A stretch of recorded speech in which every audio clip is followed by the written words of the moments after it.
At a family-owned business launch, my cousin laughed. Without her, who would carry the boxes? I waited 17 years, built rival firms in secret, and when I launched a hostile takeover, his family's business legacy was wiped out.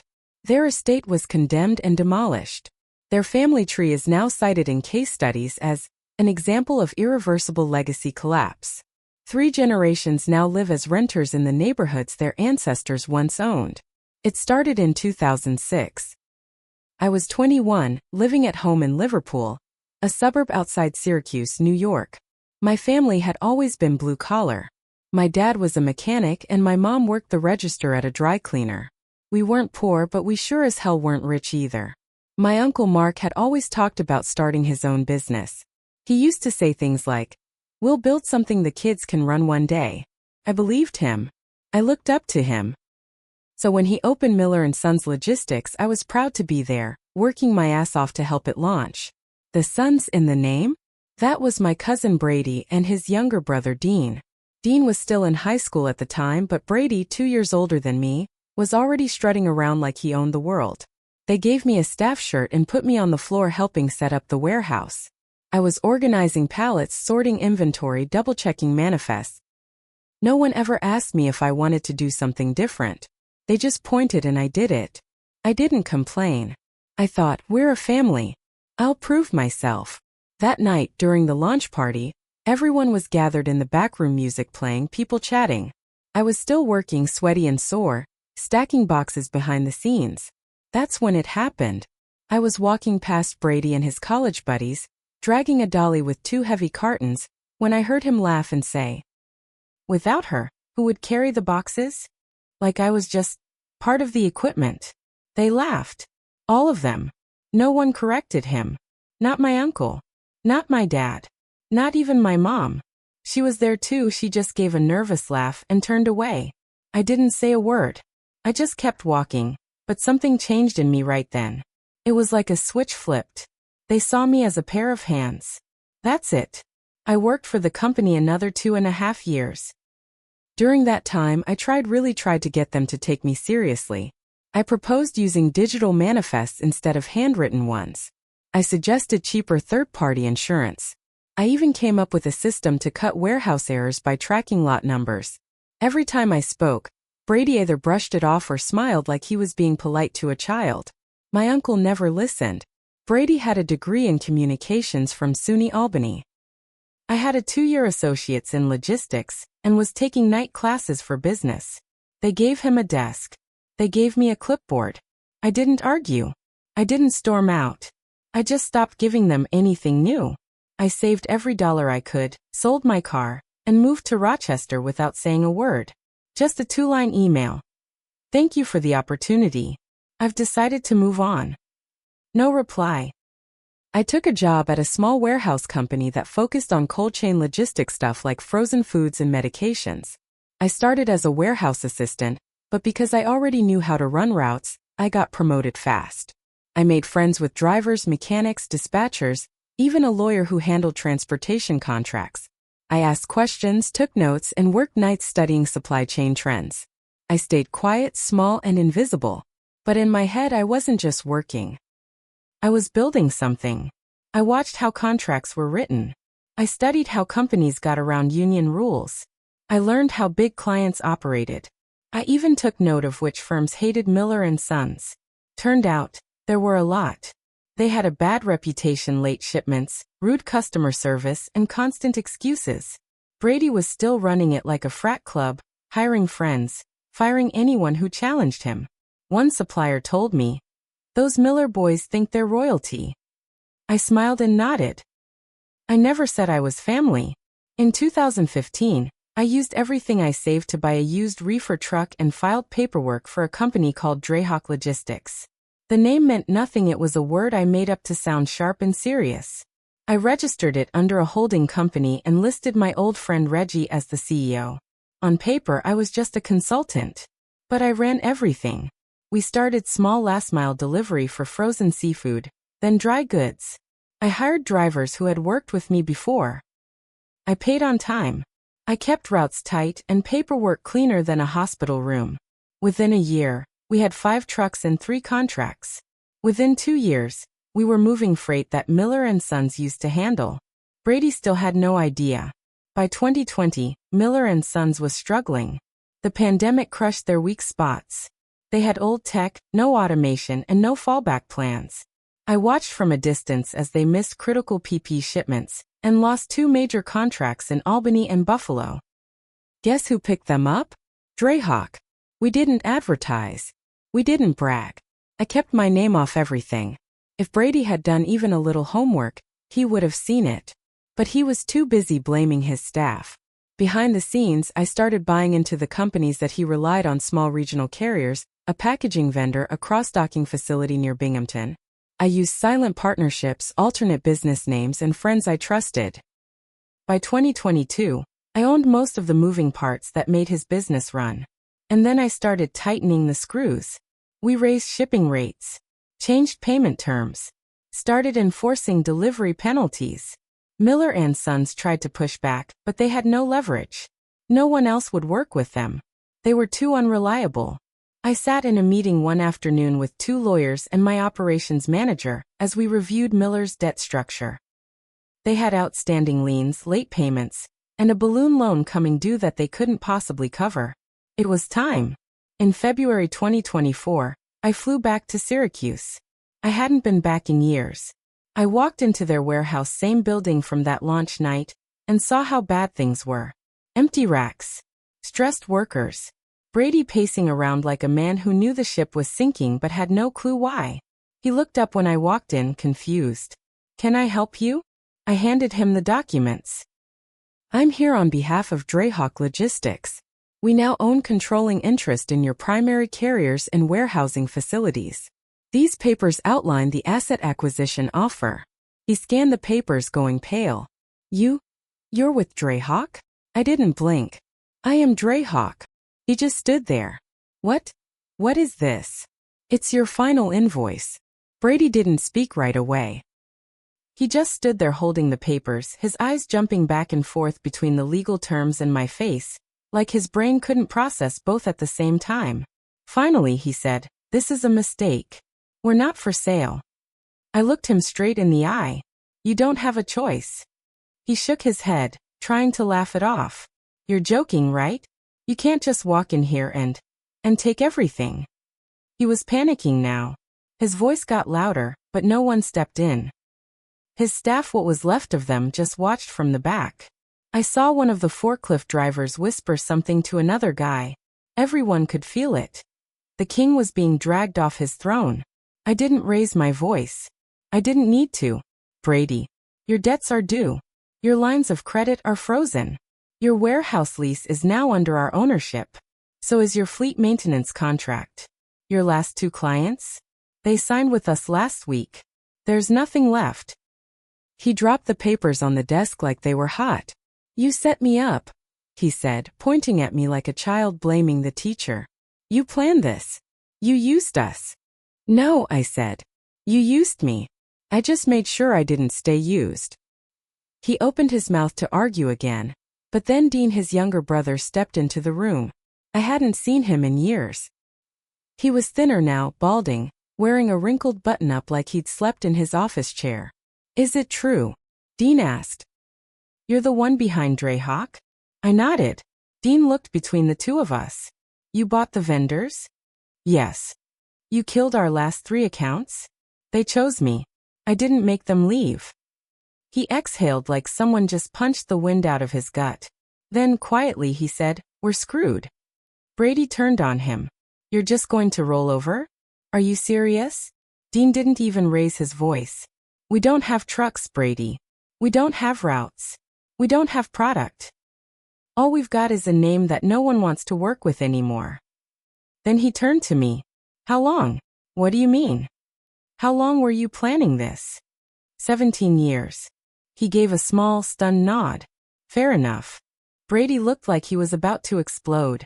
"This is insane. This is our family business." "No. It's your family's name. I was just the one carrying the boxes, remember?" Over the next 6 weeks, things unraveled faster than even I expected. We moved in and liquidated most of their physical assets. Trucks were either too old or too damaged to be worth keeping. The building had structural issues and needed repairs no one could afford. We let it go to auction. The land? Bought by one of our developers. Rezoned for mixed-use housing. Miller & Sons was erased piece by piece. I didn't just take over, I made it so the business couldn't be revived. No name, no clients, no routes, no staff. Brady tried to call around for support, but he was done. Every supplier he called already had a better contract with us. No one owed him loyalty. But then something happened I didn't expect. Brady's dad, my uncle, called me. I hadn't heard his voice in over 10 years. He left a voicemail. You think you've won? You think this makes you strong? All you've done is destroy your own family. What kind of woman does that? What kind of person lives with that on their conscience? I listened to it 3 times. Then I deleted it. I didn't stop at the business. Their estate, the big house on Maple Drive that the Miller family had lived in since the 1950s, was tied to a second mortgage used to bail out the company 2 years earlier. The moment the business collapsed, the loan defaulted. Foreclosure was automatic. I could have offered to buy the house quietly, let them stay. But I didn't. We let it go to auction too. And then we bought it. Not through Drayhawk, through a different trust one set up. Clean, quiet, legal. Within a month, the home was condemned for structural repairs. Brady's parents were forced to move out. They now rent a 2-bedroom townhouse across from a gas station. Dean lives in a small apartment near Solvay. Brady rents a place downtown, no driveway, no yard, and definitely no inheritance to pass down. They're not homeless, but they're forgotten. Worse, they're a cautionary tale. I was going through old paperwork one night, just reviewing vendor transitions, when my assistant flagged a call. Some professor from Binghamton University wants to talk to you. Says it's about a case study. I took the call. Turns out the business school was writing up the Miller collapse as part of their class on legacy management failures. They'd traced everything: public records, business filings, even the hostile acquisition. They didn't know who I was, but they wanted my take as the leader of the rival firm. I said I'd think about it. That night, I lay awake and realized something strange. They were being remembered, just not how they wanted. It had been about 6 months since the collapse when I got the second unexpected call, this time from someone I hadn't thought about in years. Maya. She was Brady's ex-girlfriend from back in the early days of the business. We were never close, but we were friendly enough to share cigarettes in the alley behind the warehouse during breaks. She left Brady years ago. Said he cheated on her and lied constantly about money. I figured that was the end of it. I answered the call out of pure curiosity. Hey. I know this is weird, she said. But I need to talk to you. In person. It's about the Millers. It's big. I hesitated. Then I agreed to meet her at a diner just outside Rochester. When I walked in, she was already sitting in a booth with a laptop and a thick folder full of documents. She slid it across the table without even saying hello. Inside were contracts, notarized papers, and emails. It was all connected to a property management firm registered in Delaware, a shell company. Turns out, the Millers had offloaded money years ago, before their collapse. Brady's dad set it up with an old friend, Maya said. They funneled funds from Miller & Sons starting in 2013. It was meant to protect their assets from future debt. But it's dirty. I stared at the folder. So they were hiding money while I was scraping pennies and living off instant noodles. She nodded. They've still got something. A few rental properties in New Jersey, one in Florida, and a holding company that owns farmland outside Ithaca. They'd hidden it well. Everything was under different names, run by old friends and buried in trust documents. Maya sat back and looked at me carefully. You think you ended them, but they left themselves a way out. I spent the next 2 months tracing the companies Maya gave me. I hired a private forensic accountant to go deeper. We followed the paper trail through LLCs, layered partnerships, and fake vendors. Everything led to one name. Ellis Yard Group, a fake real estate firm headquartered in Delaware. Registered agent? One of Brady's frat brothers. It all checked out. They were laundering what was left of the family money, moving it into real estate, then hiding it in rental income under third-party managers. It was slick. Legal enough to survive audits, but still dirty. The The worst part? Brady was on payroll. Even after the collapse, he was collecting consulting fees through one of the shell companies. I was furious. I had publicly buried them. People thought they were ruined. But they were still eating off the carcass of the company I helped build with my sweat and back pain. I couldn't let that slide. During all this, I started getting emails from reporters, local business outlets, even a couple of bigger names, Forbes, Business Insider. They wanted interviews. Everyone wanted the full story of how I took down a legacy company. One reporter, Olivia Park, was persistent. She was young, smart, and not afraid to dig deep. I agreed to meet her partly to get ahead of the story, partly to steer it. We met at a quiet office space downtown. I expected the usual softball questions. Instead, she pulled out a folder. Same as Maya had. Off the record, she said, I think they're planning a comeback.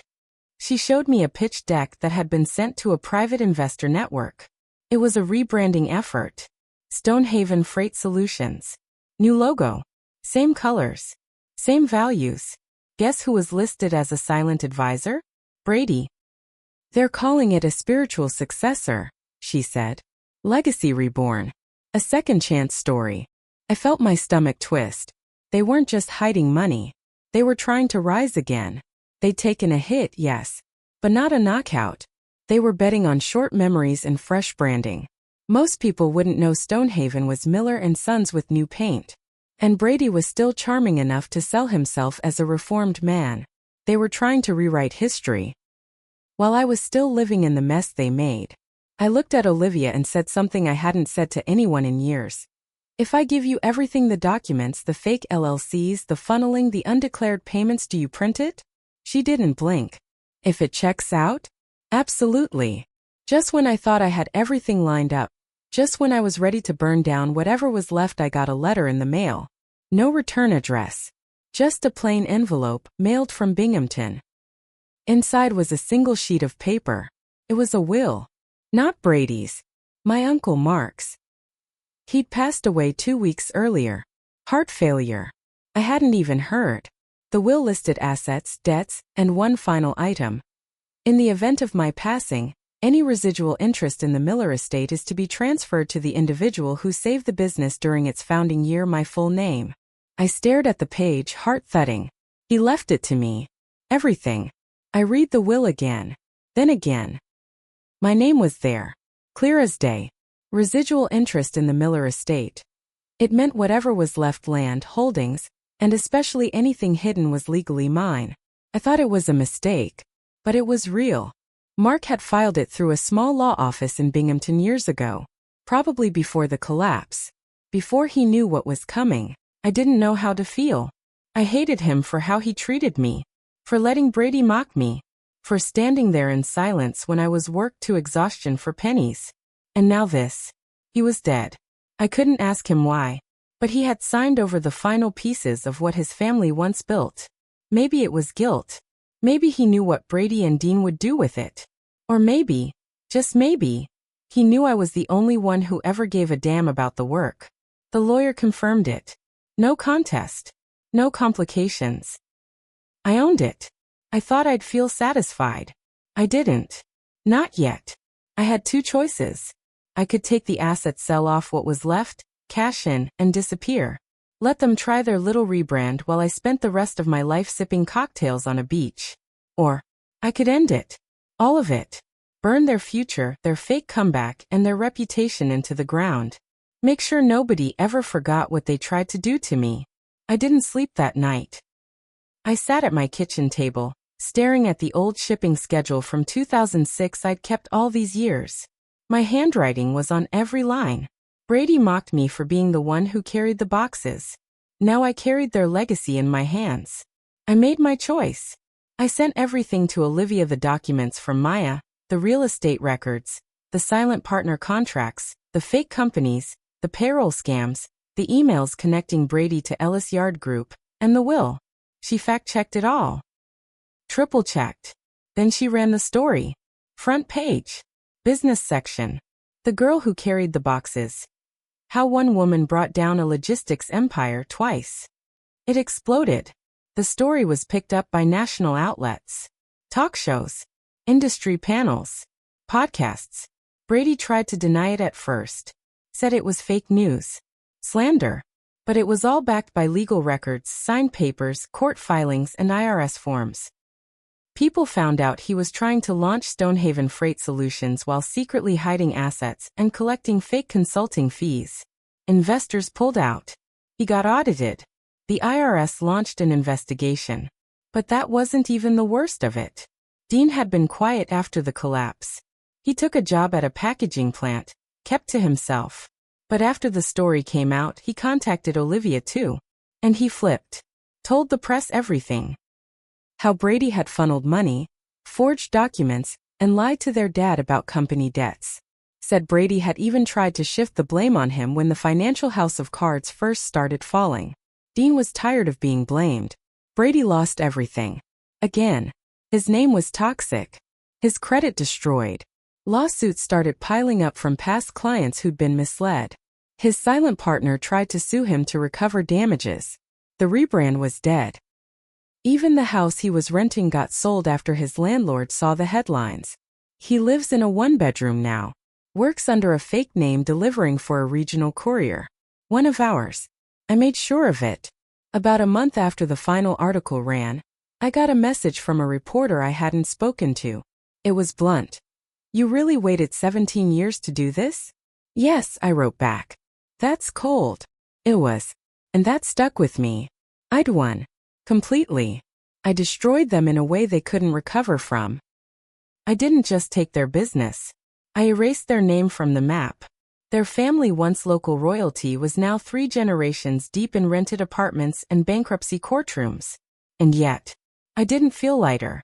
I had become what I swore I never would. Someone like them. Calculated. Ruthless. Cold. People congratulated me. Said I was smart and patient and inspiring. But every now and then, I'd walk through the warehouse floor of Drayhawk's main hub and remember that night 2006 when I was just a girl with grease on her shirt, lifting boxes while men laughed. I built something greater. I took revenge. I made history. But I lost pieces of myself doing it. I'm still here. Still running Drayhawk. I make sure my drivers get bonuses. I treat the warehouse crew like gold. I hand out scholarships to community college logistics programs in New York every year.